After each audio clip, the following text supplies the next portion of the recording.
Hey guys, how you doing? Welcome to the Stories from the Legends, the Studio Memoirs and all that. Today we're going to talk about Robert Plant. I've got a million stories about Robert actually, which will probably keep this channel going because I had such a good time with Robert. Robert, I don't know whether you know this, but I'm very fond of Robert. I really am.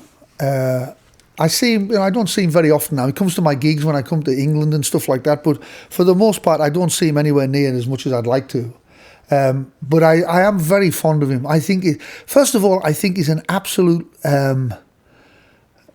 he's incredibly smart for me, Robert. That's how I see it. Like, he knows everything about everything. Like, he's a real smart guy, Robert. And also, one of the things I really liked about him was he's not afraid of his ordinariness.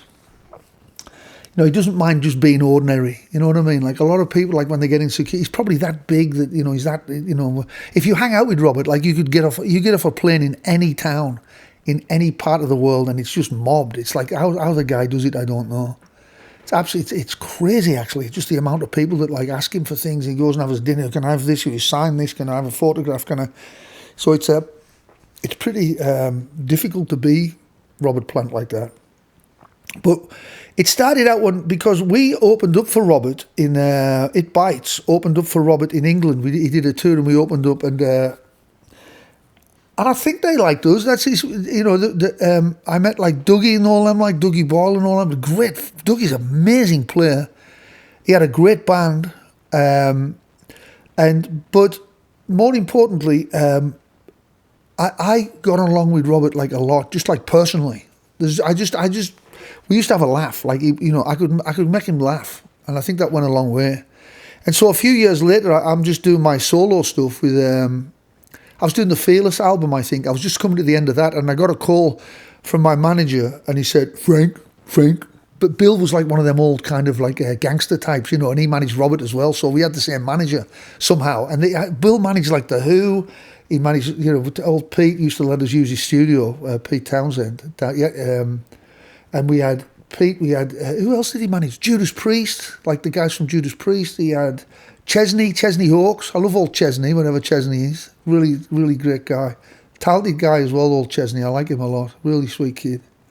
Who else did we have? Actually, he's not a kid now, is he? He's probably about like 90 or something. You see how old's Chesney? I don't know. Anyway, whatever happened, I don't know why. I just got a call. You got to go down, Frank. You got to go down. Plant needs a guitar player. So I didn't know any Zeppelin stuff. I wasn't really a big Zeppelin fan, but I went in. I just did my thing, and he was like, no, Frankie, no, you can't play that in here. Do all that. I used to hear that all the time. I'd go playing some like Holdsworth stuff or any, some fusion shit or something. I don't know, and he would go, no. Frankie, no. Start with that. And of course he was right, because it wasn't, it wasn't appropriate for that anyway. But I remember going into rehearsals, and I remember I just basically tore the place up, I think. Not really with my guitar, but more with just like my personality. Like, we got along, like we had a good laugh. I was like really free. I wasn't afraid. I think most of the guys he'd interviewed, about 45 guitar players, they knew everything to do with Zeppelin, but they wanted the job, and it isn't that I didn't want the job, just that I didn't look at it and go like, I'm going to audition for that job. They just asked me to go down, so I wasn't like trying to get the job. Do you know what I mean? It's the same as like when I interviewed for Genesis to sing on Genesis. I knew I couldn't do it. I couldn't sing like Phil Collins. I can't do it. You just have to appreciate. Sometimes you have to go, you know what, I can't do it. But I couldn't let that stop me from going down and singing in the studio with that lot. With old Tony and all that lot. That nasty old git, old Tony. I fucking love him. I love him, old Tony. He's doing his thing. But so it was like that. It's like, I'll go down, I'll go and hang out with Robert for a bit. But I just hit off. And then he said he wanted me to come out on the road with him, because I think, and this is a theory of mine, I'm not sure whether this is true, but when you're a lead vocalist, the band don't really appreciate what that's like to go out and be a lead vocalist. You're holding the whole show up. Like, there's no relaxation. Like, when I play guitar for people, it's like taking sweets off kids. It's like, am I getting paid for this? Do you know what I mean? with the exception of Asia, which was an absolute nightmare. I'll tell you about that. I couldn't do that either. So Robert, I could tell on stage. This is what I think my main role for Robert was. I think that when I went on the stage, that when he was feeling unconfident, or when sometimes if you're not feeling good, or the gig doesn't, you kind of, if you're intuitive, because he's incredibly intuitive. That's where all his lyrics come from. They all he doesn't sit down and write a thing. He just starts singing, and he's unconscious. This is how I do it. And that's another reason why we probably are the same. Because I do exactly the same. I haven't got a clue often what I'm going to sing about. I just start singing, and the lyrics just come out, and they're amazing. And when he did, someone told me there's a girl out there with love in her eyes and flowers in her. That thing by itself meant everything to everyone, and they don't even know what it's about. Most people.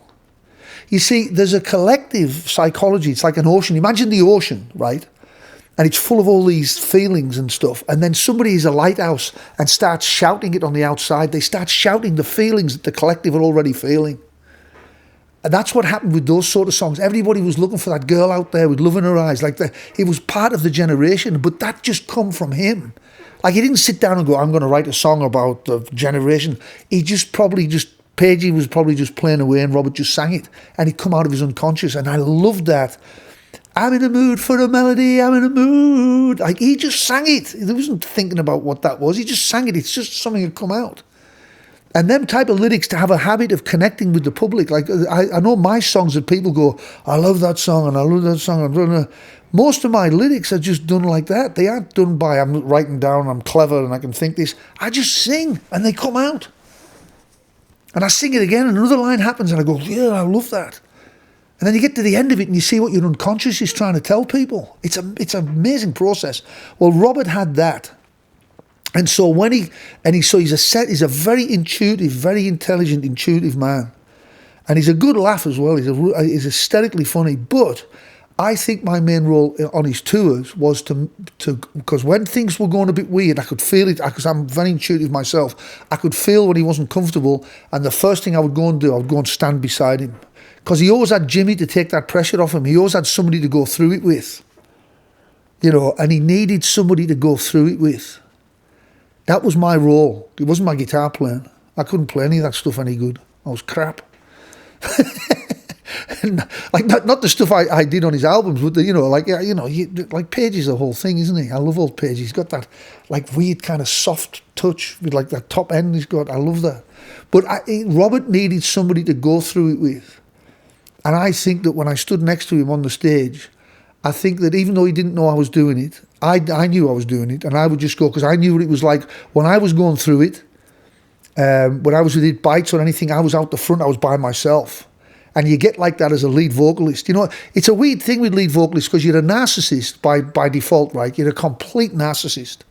And everybody will say, you're a narcissist. But in order to have, you have to be, because if you're not a narcissist, you always need that David Lee Roth character, or that Robert thing, or that Peter Gabriel who's dressing up with the stuff. You have to be a complete narcissist to be a lead singer like that. Otherwise, you just won't go. And then the band hate you for it. They hate you being a narcissist, but they need you to be a narcissist. Otherwise, it won't go. It's a different psychology than a musician, like a session guy who can kind of sit back and just... It's not that. There's a fear with lead vocalists. We're frightened. So it's almost like we have to win some sort of approval from the audience. And it's terrifying to go out there and go wow, what's going to happen this time? So Robert just needed somebody to go through that with. So when things started going weird, he knew there was somebody there. And I was definitely there because my type of fear, the type of fear I have as an artist, if you come at me and get in my face, then I'll puff up. And I'll come right back at you. And so I'm not frightened to go. I'm genuinely not. As you'll hear on some of these stories, some of the things I've done has been a career, like death wish that I've done. But I don't care. I'm too arrogant like that, in that way, to put up with anybody coming at me. I'll just go at them and I'll I'll just go at it. So when I would stand on the stage, I didn't, you know, because oftentimes you get, even when, you know, I remember being in Germany once and I was on stage and it was in the middle of that Whole Lot of Love. Nobody wanted to play that because it was such a heavy part to play. Because you can't get that wrong, dude. Like, you can't get that wrong. And I think a lot of people are frightened to play it, but I go, I'll do it. They go,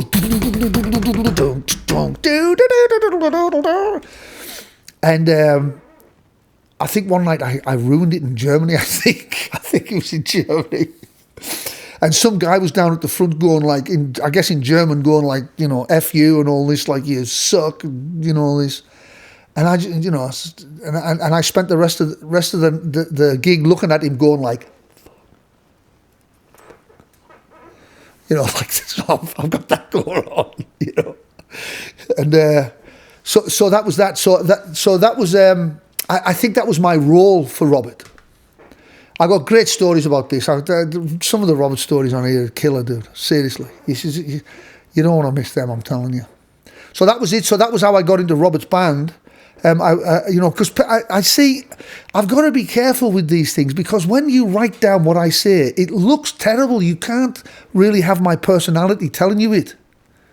You know what I mean? So if I say something like, you know, I thought I was crap, if you just write that down, it looks like I'm like some like guy who's like down on himself.